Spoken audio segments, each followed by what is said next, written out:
ओम शांति। आज के सेशन में जानेंगे कि भारतीय संस्कृति में कितना त्याग और समर्पण भाव दिखाया गया। आगे शिव महापुराण में बताया गया कि पवन के पुत्र हनुमान जी का जन्म होता है और उन्होंने अंजनी के गर्भ से जन्म लिया। हनुमान जी में बचपन से ही बहुत असीम शक्ति थी।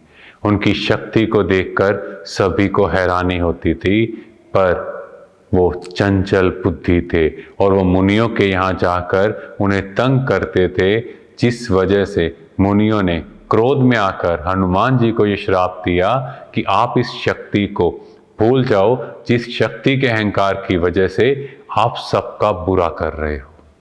मीन्स हम सब के अंदर जो शक्ति है, आजकल देखा जाए किसी के पास पॉलिटिकल पावर है, किसी के पास स्पिरिचुअल पावर है, क्या हम उस शक्ति को दूसरों की भलाई में यूज करते हैं? क्या वो शक्ति दूसरों की मदद के लिए यूज होती है? नहीं तो हनुमान जी की तरह हम भी अपनी शक्ति को भूल जाएंगे। और आगे मुनियों के मन में थोड़ा भाव उत्पन्न हुआ कि हमने क्या किया, तो उन्होंने हनुमान जी को कहा, जब भी आपको आपकी इस शक्ति का कोई स्मरण कराएगा तो आपकी ये खोई हुई शक्ति वापस आ जाएगी। मीन्स जैसे ही हम सब को ये याद कराया गया कि हम सब उस परमात्मा की संतान हैं, तो हमें भी तो अपनी खोई हुई शक्तियों की स्मृति आ गई। क्योंकि आज तक हम देखे दुनिया में ऐसे ही घूम रहे थे, उसको ढूंढ रहे थे, पर जब हमें समझ आया कि वो सबका पिता है और हम सब उसकी संतान, तो ऑटोमेटिकली हमारी शक्तियां भी फिर से पुनर्जागृत हो गई। आगे दिखाया कि इंद्र देवता वृत्रासुर से परास्त होकर जब ब्रह्मा जी की शरण में आए, तो ब्रह्मा जी ने कहा कि दधीची ऋषि है, अगर उनकी हड्डियों से एक वज्र बना लिया जाए, उस वज्र से ही तुम वृत्रासुर को मार सकते हो। और देखो, देवताएं दधीची ऋषि के पास गए और उनको ये बताया कि उस असुर का नाश आपकी हड्डियों से हो सकता है। तो दधीची ऋषि ने इमीडिएटली यस बोल दिया और अपने शरीर का त्याग कर दिया। कि कितनी श्रेष्ठ हमारी भारतीय संस्कृति है, जहां दूसरों की मदद के लिए अपने प्राणों तक का त्याग कर देते हैं। आगे राजा भद्रायुष, ये एक ऐसे राजा जो बहुत धर्मात्मा थे, अपनी पत्नी के साथ शिकार पर जाते हैं और दिखाया कि शंकर जी और पार्वती माता उनकी परीक्षा लेने के लिए आए और दोनों ने ब्राह्मण और ब्राह्मणी का रूप धारण किया और माया को शेर का रूप धारण कराया। और उस शेर ने ब्राह्मणी को राजा भद्रायुष के सामने खा लिया। राजा भद्रायुष ने अपना बेस्ट एफर्ट किया, तीर चलाए, पर उस शेर को वो नुकसान ना पहुंचा सके। तो इसीलिए शंकर रूपी ब्राह्मण ने क्या कहा कि हे राजन, तुम एक ब्राह्मणी की रक्षा नहीं कर सके, तुम्हें धिक्कार है। और राजा को ये फील हुआ कि मेरे सामने एक ब्राह्मणी की हत्या हो गई, उसका शरीर एक शेर निगल गया, तो मुझे इस शरीर में रहने का कोई राइट नहीं। और वो रेडी हो गया अपने शरीर का त्याग करने के लिए कि शायद ऐसा करने से वो इस पाप से मुक्त हो जाए।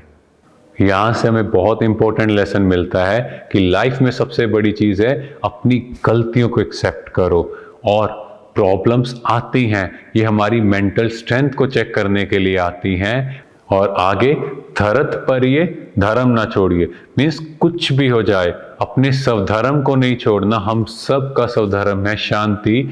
कुछ भी एक्सटर्नल सिचुएशन आए, अगर आप देखो तो यहाँ बात है माया रूपी शेर की। मीन्स जो शेर है, जो दिखाया है, वो एक पेपर है, एक परिस्थिति है। उसको अगर हम युद्ध से जीतना चाहेंगे नहीं जीत पाएंगे, हमें अपनी मेंटल स्टेट को ऊपर उठाना पड़ेगा। इसीलिए कहा अपनी स्वधर्म को नहीं छोड़ना। और चौथी और लास्ट इंपॉर्टेंट चीज, जो लोगों को लगता है कि अगर हम अपना शरीर छोड़ देंगे या आजकल सुसाइड कर लेते हैं पुरानी बातों से और पुराने जो गलत काम किया उससे मुक्ति पा लेंगे, ऐसा नहीं होता। क्योंकि आत्मा एक कॉस्ट्यूम छोड़ दूसरा लेती है, उसके विक्रम, उस पर जो लगा हुआ दाग है वो आगे ही चलता है। आगे एक और कहानी बताई है अर्बुदाचल पर्वत पर एक भील अपनी पत्नी के साथ रहता है और उनकी परीक्षा लेने के लिए शंकर जी ने एक यति का रूप धारण किया और दिखाया कि वो वहाँ पर रात को पहुँचे और कहा मुझे अंदर रहने का स्थान दीजिए।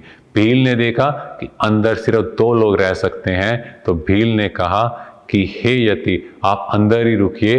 अपनी पत्नी को भी कहा, क्योंकि बाहर सेफ्टी नहीं है, जंगली जानवर हैं, और वो बाहर पहरा देने लगा।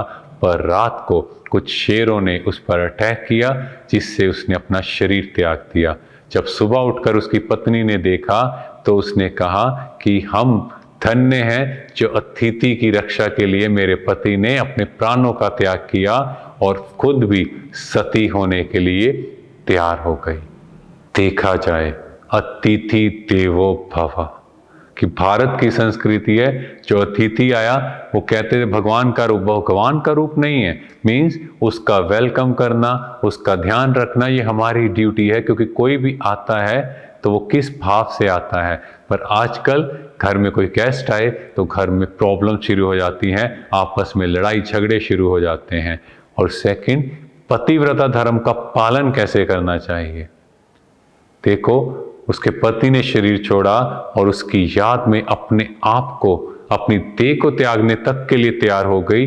और जबकि आजकल क्या है, जैसे ही कुछ होता है इमीडिएटली डाइवोर्स फाइल करने के लिए रेडी हो जाते हैं, कहेंगे ये रिश्ता नहीं निभ सकता, छोड़ दो। और पहले हमारी संस्कृति कैसी श्रेष्ठ रही है।